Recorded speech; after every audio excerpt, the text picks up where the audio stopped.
သာရိပုတ္တမဟာထေရံသန္တနာရိညာဒိဋ္ဌကံထေရသိတ္တိသူဝါစေတံတံကံဝန္ဒမအာတေရံသန္တနာရိညာဒိဋ္ဌကံအနောတအိန္ဒကျောသန္တကုတော်၌ဟောမြတ်တော်မူသမျှမြတ်ဗုဒ္ဓဤအဘိဓမ္မာခုနှစ်ကျမ်းမြတ်ပဋ္ဌာန်းကိုဆန်းဆန်းပြပြအကျဉ်းအဖြစ်သင်ကြားနာယူတည်နေတော်မူသောထေရသိတ္တိလင်းနိုသာ900ဖြစ်သောခါ၌မြတ်စွာဘုရားကတ္တပဤတာဝကနှစ်ဦးဟောမြတ်ကျူသည်သန္တုပိဓမ္မာဒေသနာတော်ကိုကျင့်ဥစွာဖြင့်နာယတိကျိုးအမျိုးမျိုးဤကောင်းကျိုးဆင်းဆင်းမြင့်ထမြင့်၍ရှင်မြင့်သာသနာကျုံသည့်ခါဝေသာရိပုတ္တပညာသခင်ဤတတက်ရှင်ဤတပည့်900ဖြစ်ကြသောယဟန်တော်တို့ကို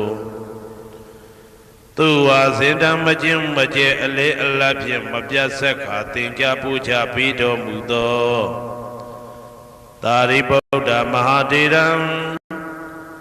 ဟိုရှိချိန်မှယနေ့ကြအောင်ဗုဒ္ဓပိဓမ္မာဒေသနာတော်ကို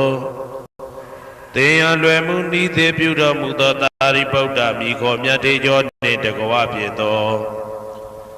တန်ခါပရမတန်ခါမြတ်ရိယာနှင့်တာမုဒ္ဒိတွင်ခေါ်တန်ခါတော်များပေါင်းအရှင်ကောင်းတွေကိုမယံတရားဟောတရားနာဖြစ်ကြကုန်သောတပည့်တော်တို့သည်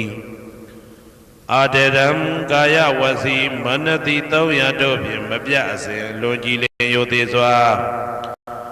ဝန္ဒာမသာသနာတော်အရှိခံ၍တည်တံ့စေရန်မြတ်ဒိဋ္ဌံဖြင့်အဖန်ဖန်ကြည်နူး၍ရှိခေါ်ဘူးမြော်လိုက်ကြပါကုန်၏အရှင်ဘုရား